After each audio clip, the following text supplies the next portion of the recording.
So hi everyone, Sally Helvey here, doing the former swimmers interviews, and we're at Avondown House in Twerton, and I got with me here Derek Bell, Derek Schoen and Russell Bell, okay? So we're going to have a little chat about their experiences at the Cleveland pools back in the day. So if we start with you then, Russell, you used to live in Bath, and how would you get yourself to the pools when you went swimming there? Yeah, I used to first came to Bath in 1937-38. Yeah. I lived in Bath Ford on the hill. Okay.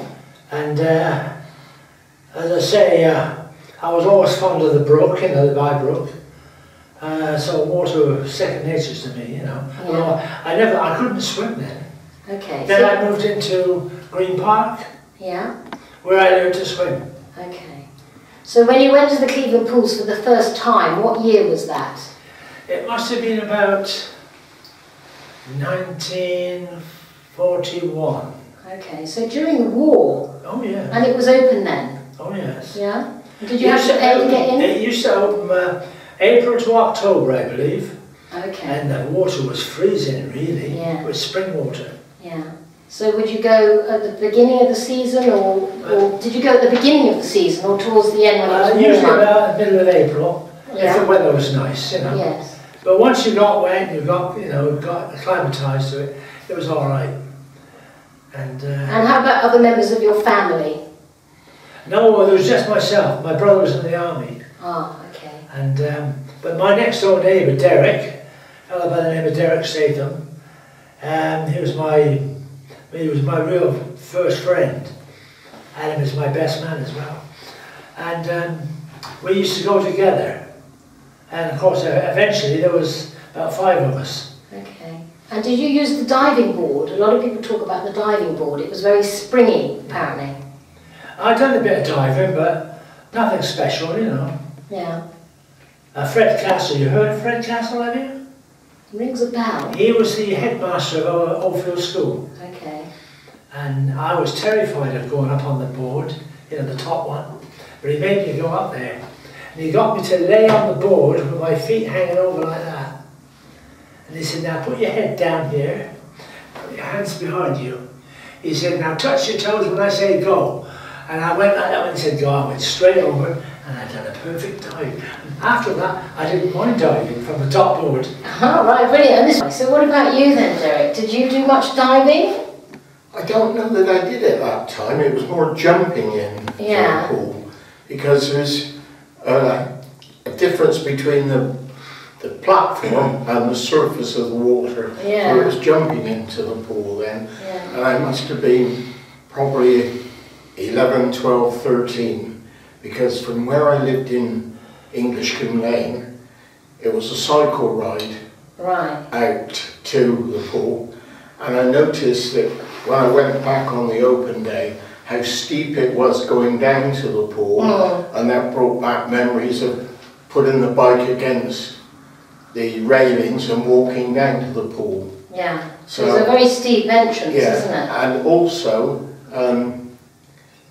the trees that are around the pool now, I noticed they weren't so big. I'm sure they weren't so big because we could lay in the sunshine then, wherever it was, whereas now, with the tall trees, there's quite a bit of shade that I noticed around there. Yes. So, yeah, some people won't mind that, of course, but as I say, we would go I think it was about 3 or 4 of us would go on our bikes to cycle there, because it was quite a stretch from Oldfield Park, Englishcombe Lane, out to there. And you'd spend all day there, would you? Was that quite normal? Well, it was more than likely the afternoon we'd spend there for 3 or 4 hours there, and in the sunshine there. So Lovely. it was So nice what did you to eat have for an your open lunch? air pool. What did you eat? Because they didn't have any sort of refreshments back then, did they? Whether Mum would pack a lunch for Sandwich or something? I think Derek probably knows what I ate. You know, crunch, crunch, crunch. Carrots. Ah. I was very fond of carrots when I was young. Well, that's all there was about. Yeah. I do.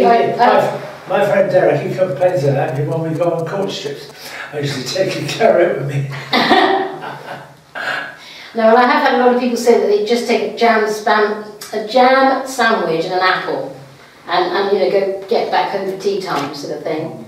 You know, it was all about meeting friends and just swimming. And, this is it. Yeah. I had no brothers or sisters, so it was the fellows that lived in Coronation Avenue, because where I lived in Englishcombe Lane, the back entrance backed onto their back entrance. Yeah. So although they lived in a different road, we were friends by the back entrances being together.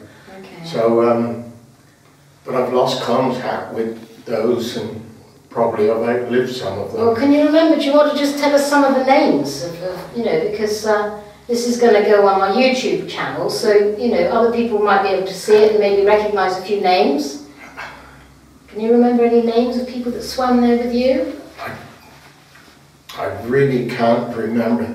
I know my friends there was a John Curtis and a Peter Smith, and Ian Hodge and Ivor Wilkins. There we are, it's flowing out now, you see. Yeah, I know Ivor's passed away, but because my father moved house quite frequently, every 7 years, I moved into a different area, yeah. So that I tended to lose contact with some of your friends. The ones that... Of course, you didn't have mobile phones back then, you know, to keep in constant contact. This is it. So, and I would love to know, gentlemen, whether either of you wore a pair of these very attractive woolen trunks. Because I've been told how revolting they were when they got very wet. And how itchy they were. And if you didn't pull the string very, very tight, they'd end up down by your knees.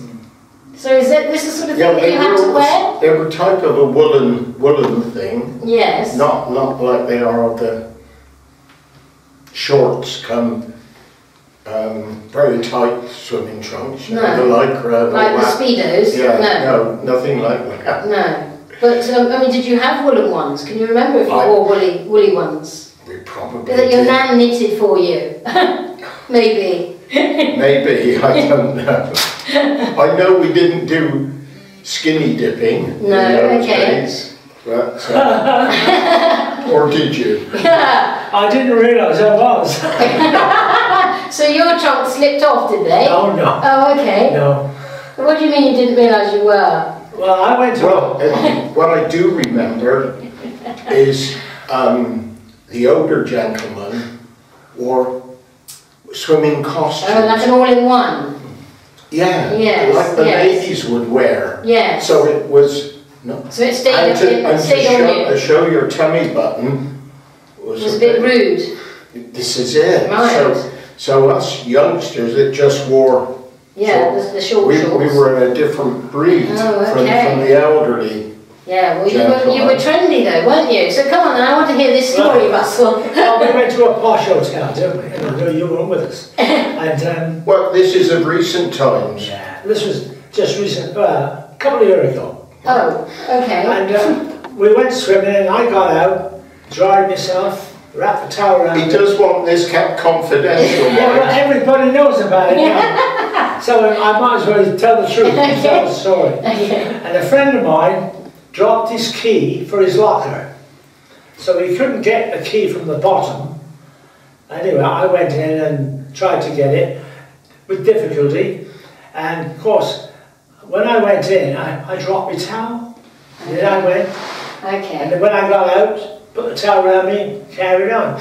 I didn't know until I went upstairs that the man on the switchboard, you know, with the desk, it was on a camera, and he recorded it. Oh, brilliant.